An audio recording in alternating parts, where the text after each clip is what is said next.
तो दोस्तों, मैं रज़ी अहमद और आप देख रहे हैं योर वॉइस इंडिया। आइए नजर डालते हैं इस वक्त की तमाम बड़ी खबरों पर। प्रधानमंत्री नरेंद्र मोदी ने भारतीय सशस्त्र बलों की ओर से पाकिस्तानी आतंकी ढांचे के खिलाफ ऑपरेशन सिंदूर की सफलता पर जोशीला भाषण दिया। इसके एक दिन बाद पाकिस्तान की सरकार अपनी प्रतिक्रिया में सख्त पकाई नजर आई। इसने कहा कि हम युद्ध विराम समझौते के पालन के लिए प्रतिबद्ध है। दरअसल सोमवार को पीएम मोदी ने राष्ट्र को संबोधित किया था। इस दौरान उन्होंने भारतीय सेना की जमकर सराहना की, जिन्होंने ऑपरेशन सिंदूर को सफलतापूर्वक अंजाम दिया। राष्ट्रीय जनता दल के नेता और विधानसभा में विपक्ष के नेता तेजस्वी यादव ने भारतीय जनता पार्टी द्वारा घोषित 10 दिवसीय तिरंगा यात्रा को लेकर नाराजगी जताई है और कहा है कि सशस्त्र बलों को कभी भी राजनीति में नहीं घसीटा जाना चाहिए। पूर्व उप मुख्यमंत्री ने कहा है कि उन्हें सशस्त्र बलों पर गर्व है, जिन्होंने पाकिस्तान को करारा जवाब दिया, लेकिन वो श्रेय लेने की राजनीति के खिलाफ है। सुप्रीम कोर्ट ने उत्तराखंड में एक रजिस्टर्ड वक्फ संपत्ति को ध्वस्त करने के मामले में एक अवमानना याचिका पर राज्य के अधिकारियों से जवाब मांगा है। याचिका में दलील दी गई है कि वक्फ संशोधन अधिनियम 2025 को चुनौती देने के मामले में केंद्र की ओर से शीर्ष अदालत को भरोसा दिए जाने के बावजूद देहरादून में दरगाह को बिना किसी नोटिस के ही ज़मीन दोस्त कर दिया गया। ये घटना 25-26 अप्रैल की मध्य रात को हुई। बिहार वासियों के लिए बड़ी खबर आ गई है। परिवहन विभाग की ओर से एक बड़ा निर्णय लिया गया है, जिसके बाद वाहन मालिकों के बीच हड़कंप मच गया है। खबर है कि बिहार में लगभग 4.5 लाख वाहनों का रजिस्ट्रेशन रद्द हो सकता है। बताया जा रहा है कि ऐसे वाहनों के मालिक जिन्होंने टैक्स जमा नहीं किया, उन पर खतरा मंडराने लगा है। जम्मू के आरएसपुरा सेक्टर में पाकिस्तान की गोलीबारी में शहीद बीएसएफ के सब इंस्पेक्टर मोहम्मद इम्तियाज़ के परिजनों से मिलने मुख्यमंत्री नीतीश कुमार छपरा पहुंचे। साथ ही राज्य सरकार की तरफ से परिवार के लोगों को 50 लाख रुपए का चेक सौंपा, जिसमें मुख्यमंत्री राहत कोष से 29 लाख और राज्य सरकार की तरफ से 21 लाख की राशि शामिल है। साथ ही आपको बता दें कि मुख्यमंत्री नीतीश कुमार ने शहीद मोहम्मद इम्तियाज़ के बेटे को सरकारी नौकरी देने की भी घोषणा की है। बिहार कांग्रेस की पलायन रोको नौकरी दो पद यात्रा को फ्लॉप बताने पर आग बबूला हुए कन्हैया कुमार। उन्होंने कहा है कि हम कोई फिल्म नहीं बना रहे हैं जो हिट होगा या फ्लॉप।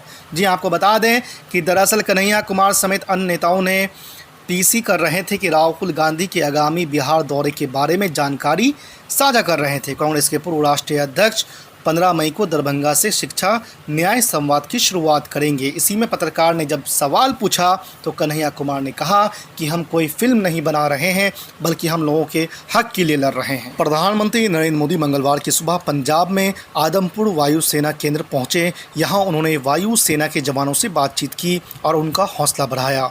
आपको बता दें कि ऑल इंडिया मजलिस इत्तेहादुल मुस्लिमीन के प्रमुख असउद्दीन अवैसी ने इसे लेकर अब पाकिस्तान के मज़े लिए हैं। असउद्दीन अवैसी ने सोशल मीडिया प्लेटफॉर्म एक्स पर पोस्ट करके कहा है कि क्या पाकिस्तानी प्रधानमंत्री शहबाज शरीफ और सेना प्रमुख आसिम मुनीर ऐसा कर सकते हैं क्या। उन्होंने लिखा है कि क्या एस शरीफ और ए मुनीर लीज पर लिए अपने चीनी विमान को रहीम यार खान एयरबेस पर उतार पाएंगे। अमेरिकी राष्ट्रपति डोनाल्ड ट्रंप ने अपनी रियाद की यात्रा के दौरान सऊदी अरब के साथ ऐतिहासिक डील साइन की है। अमेरिका और सऊदी अरब ने लगभग 142 बिलियन डॉलर के रक्षा सौदे पर हस्ताक्षर किए हैं। व्हाइट हाउस ने इसे इतिहास का सबसे बड़ा रक्षा समझौता बताते हुए कहा है कि इसके तहत सऊदी अरब को अत्याधुनिक हथियार उपलब्ध कराए जाएंगे।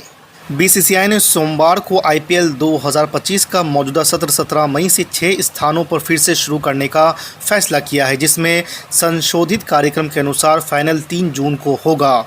8 मई को पंजाब किंग्स और दिल्ली कैपिटल्स के बीच मैच रद्द होने के बाद आईपीएल को रोक दिया गया था, जब पाकिस्तान ने चंडीगढ़ के पास भारतीय हवाई क्षेत्र में घुसपैठ करने की कोशिश की थी, जिससे स्टेडियम में ब्लैकआउट हो गया था। प्रधानमंत्री नरेंद्र मोदी के राष्ट्र के नाम संबोधन पर प्रतिक्रिया देते हुए कांग्रेस नेता ने कहा है कि प्रधानमंत्री नरेंद्र मोदी को अपने संबोधन में अमेरिकी राष्ट्रपति डोनाल्ड ट्रंप के बयान को लेकर चुप क्यों रहें। कांग्रेस ने सवाल खड़े किए हैं कि क्या भारत ने अमेरिका की मध्यस्थता को स्वीकार कर लिया है और अमेरिका के कहने पर वो पाकिस्तान के साथ किसी तीसरे देश में वार्ता के लिए सहमत हो गया है। इस दौरान कांग्रेस महासचिव जयराम रमेश ने ये मांग एक बार फिर दोहराई है कि इस मुद्दे पर प्रधानमंत्री को सर्वदलीय बैठक बुलानी चाहिए। बिहार में एक बार फिर से मौसम ने करवट बदली है। उत्तर बिहार के कई क्षेत्रों में सोमवार शाम को तेज़ हवाओं के साथ बारिश हो गई है। मौसम विभाग ने आंधी, बारिश, वज्रपात के साथ साथ ओले गिरने के आसार जताए हैं। मुजफ्फरपुर, शिवहर, पश्चिम चंपारण और पूर्वी चंपारण जिले में रेड अलर्ट जारी कर दिया गया है। वहीं सीतामढ़ी, सिवान, गोपालगंज जिले में ऑरेंज अलर्ट जारी किया गया है। ऑपरेशन सिंदूर के दौरान पाकिस्तान की गोलीबारी में शहीद हुए बीएसएफ के सब इंस्पेक्टर मोहम्मद इम्तियाज़ के परिवार को बिहार सरकार 21 लाख रुपए की आर्थिक सहायता देगी। मुख्यमंत्री नीतीश कुमार मंगलवार को सारण जिले में स्थित शहीद के पैतृक गांव नारायणपुर पहुंचकर परिजन से मुलाकात करेंगे। मुख्यमंत्री खुद शहीद के परिवार को 21 लाख रुपए का चेक सौंपेंगे और श्रद्धांजलि अर्पित करेंगे। आपको बता दें कि शहीद का पार्थिव शरीर सोमवार सुबह को बिहार लाया गया। उन्हें सैन्य सम्मान के साथ अंतिम विदाई देते हुए पैतृक गांव में सुपुर्द खाक किया गया। बिहार में आगामी विधानसभा चुनाव में अभी 5-6 महीना बाकी है, परंतु हाल के दिनों में सीमांचल में ऑल इंडिया मजलिस इत्तेहादुल मुस्लिमीन और जन स्वराज के संस्थापक प्रशांत किशोर के भ्रमण से चुनावी सरगर्मी तेज़ हो गई है। खासकर किशनगंज जैसे मुस्लिम बहुल इलाके में एमआईएम के प्रमुख असदुद्दीन ओवैसी के बहादुरगंज के सभा में समर्थकों का जोश देखने से लगता है कि आगामी बिहार विधानसभा चुनाव में महागठबंधन को परेशानी में डाल सकती है। मोतिहारी के सिसवा गांव में बुद्ध पूर्णिमा पर आयोजित जनसभा में बिहार के नेता प्रतिपक्ष तेजस्वी यादव ने कई महत्वपूर्ण घोषणाएं की।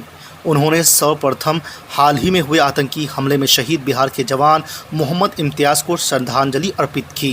तेजस्वी यादव ने महिलाओं के लिए माई बहिन मान योजना की घोषणा की। इस योजना के तहत महागठबंधन की सरकार बनने पर बिहार की महिलाओं को हर महीने 2500 रुपये सीधे उनके खाते में भेजे जाएंगे। बिहार में विधानसभा के चुनाव के लिए राजनीतिक दलों ने कमर कस ली है। मतदाताओं को पाले में करने की रणनीति बनाई जा रही है। मुख्यमंत्री नीतीश कुमार की पार्टी और एनडीए की सहयोगी जेडीयू भी एक्शन मोड में नजर आ रही है। आपको बता दें कि बोधगया में प्रवक्ताओं की कार्यशाला के बाद जेडीयू का फोकस अब संगठन विस्तार पर है। कांग्रेस नेता राहुल गांधी हिमाचल प्रदेश में पार्टी का नया अध्यक्ष चुनेंगे। प्रदेश अध्यक्ष के साथ ही साथ कैबिनेट विस्तार भी राहुल गांधी की सलाह पर होगा।